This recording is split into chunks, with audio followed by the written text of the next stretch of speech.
नमस्कार दोस्तों, एक बार फिर से स्वामी विवेकानंद कंपटीशन सेंटर झुंझुनू के ऑनलाइन प्लेटफॉर्म पे आपका स्वागत है, हार्दिक अभिनंदन है। इस क्लास में अपन इस छोटे से सेशन में इस वीडियो में मैं आपको बताने वाला हूं जो हाल ही में तृतीय श्रेणी अध्यापक भर्ती हुई है उसकी जो गणित और विज्ञान की यानी थर्ड ग्रेड रिटमैन से कि मैथ और साइंस की जो संभावित कट ऑफ है यानी ऐसी अनुमानित कट ऑफ है अपनी तरफ से। ये कट ऑफ मैं बताऊं उससे पहले एक बार आप चैनल को सब्सक्राइब कर दीजिए और वीडियो को शेयर भी करना, लाइक भी करना ताकि ज्यादा स्टूडेंट्स के पास ये वीडियो पहुंच सके। मैं बताऊं इसके बारे में, एक बार मार्क कर देना सर मेरे को। मैं देखो रीट L2 साइंस और मैथ के अंदर जो कुल अपने को आवेदन प्राप्त हुए थे वो आवेदन प्राप्त हुए थे भाई, कुल आवेदन अपने को जो प्राप्त हुए थे वो 1,93,186 1,93,186 आवेदन, जबकि कुल पद जो हैं वो 7,435 हैं। कुल पद हैं 7,435। इनमें से 1,113 पद हैं वो टीएसपी है के लिए हैं और नॉन टीएसपी के लिए जो हैं वो 6,322 हैं। तो कुल आवेदन ये है, कुल पद अपने ये हैं, 1,113 टीएसपी है और 6,322 नॉन टीएसपी है। अब मैं आपको इसे की कट ऑफ बताता हूं। पहले तो ये बता दूं कि इसे का जो पेपर रहा था वो एक अच्छे स्तर का रहा था, यानी इसका जो स्तर रहा पेपर का वो बहुत अच्छे स्तर का रहा था। हाँ, जीके के क्वेश्चन कुछ ठीक थे, मीडियम लेवल के आप उसको बोल सकते हो, लेकिन सब्जेक्ट और सब्जेक्ट में विशेष रूप से बायोलॉजी जो आई वो वाकई में शानदार आई थी, वाकई में उसका लेवल अच्छा था। तो किसी एक पोर्शन के इजी आने से आप पेपर को इजी नहीं बताएंगे।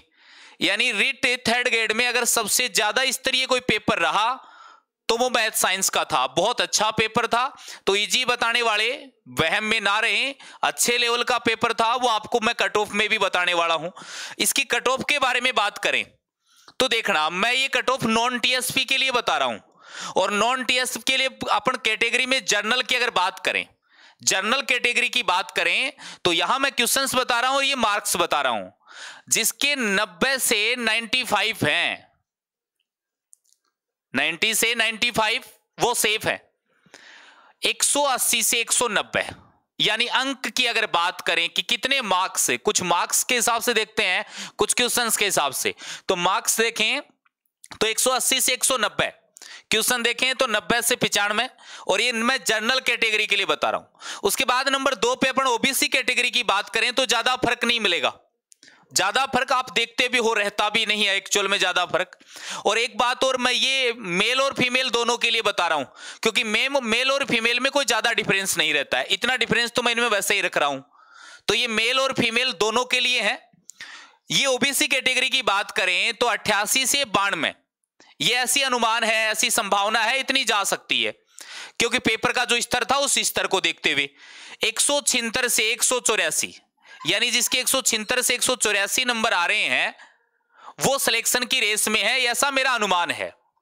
इस बात को दिल पे ना लें क्योंकि जब भी चुनाव होते हैं तो ये सारे के सारे न्यूज चैनल वाले भी वहां ये बताते हैं कि ये पार्टी जीत रही है, इसको इतनी सीट आने वाली है, अपने आंकड़े देते हैं।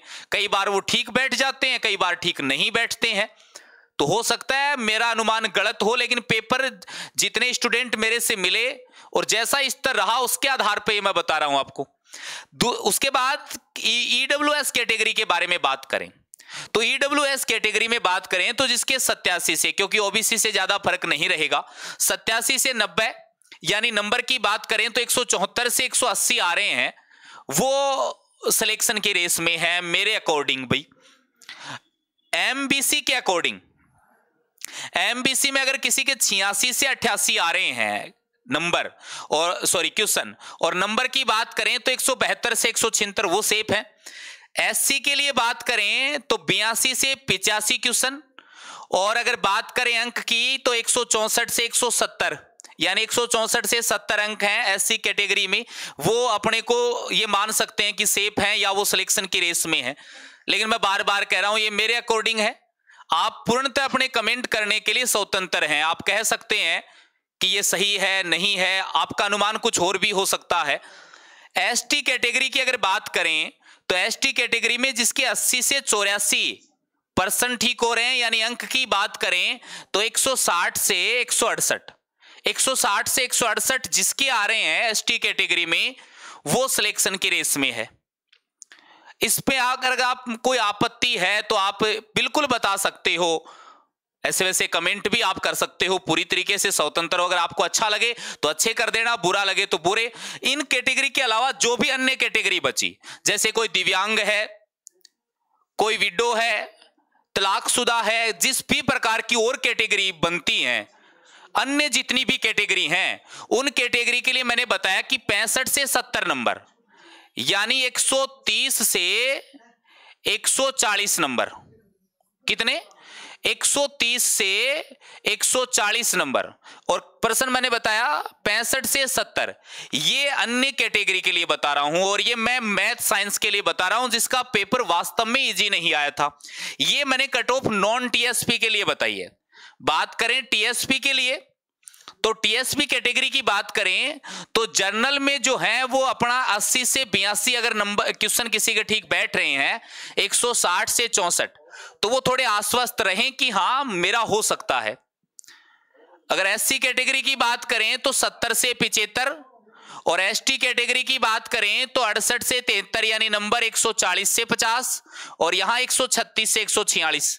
ये मैं टीएसपी के लिए बता रहा हूं। तो नॉन टीएसपी और टीएसपी दोनों के लिए मैंने ये बता दी। साथ ही मैंने ये भी कहा कि पेपर अच्छे स्तर का रहा है।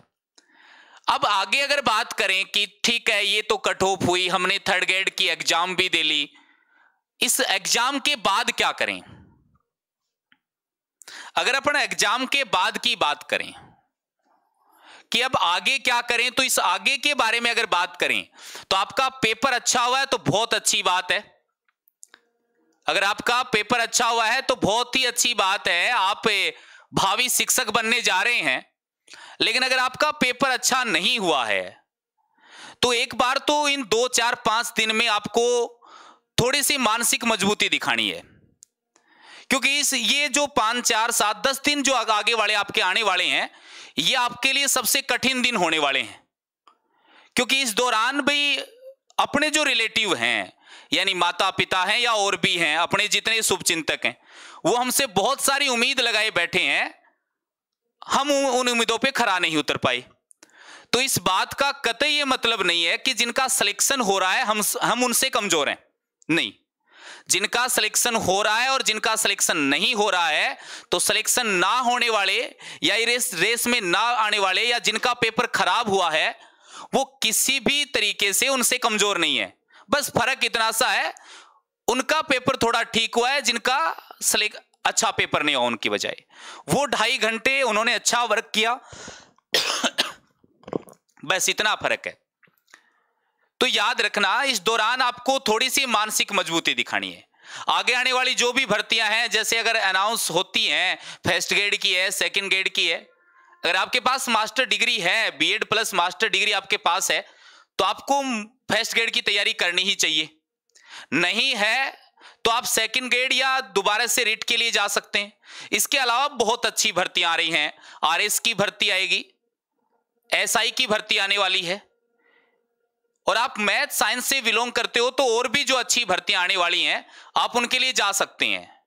ऐसा नहीं है कि मैंने तो मेरा थर्ड ग्रेड को ही सब कुछ मान रखा था, अगर उसमें नहीं हुआ तो उसके बाद आगे क्या करूं। बहुत सारे ऑप्शन अपने लिए खुले हैं। हालांकि आसान नहीं होता, बोलना थोड़ा सा आसान होता है, लेकिन इस दौरान जो आपसे आप कर रहे थे, घर वालों की उम्मीद थी, बहुत ऐसा भी है कि मेरा अंतिम चांस है, बहुत सारी परेशानियां होती हैं, बोल के नहीं बता सकते। अगर कोई महिला है तो वो हो सकता है वो गृहिणी है, आसान तो नहीं है उसके लिए, लेकिन ये परेशानी हम किसी को बता भी नहीं सकते।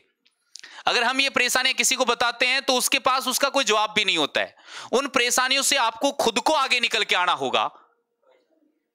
सिर्फ लोग बोल के आपका हौसला बढ़ा सकते हैं, आपको खुद को उन परेशानियों से आगे निकल के आना ही होगा। आप कमजोर नहीं है, आपका पेपर खराब हुआ है, आप कमजोर नहीं हैं, बस 20-19 का फर्क है।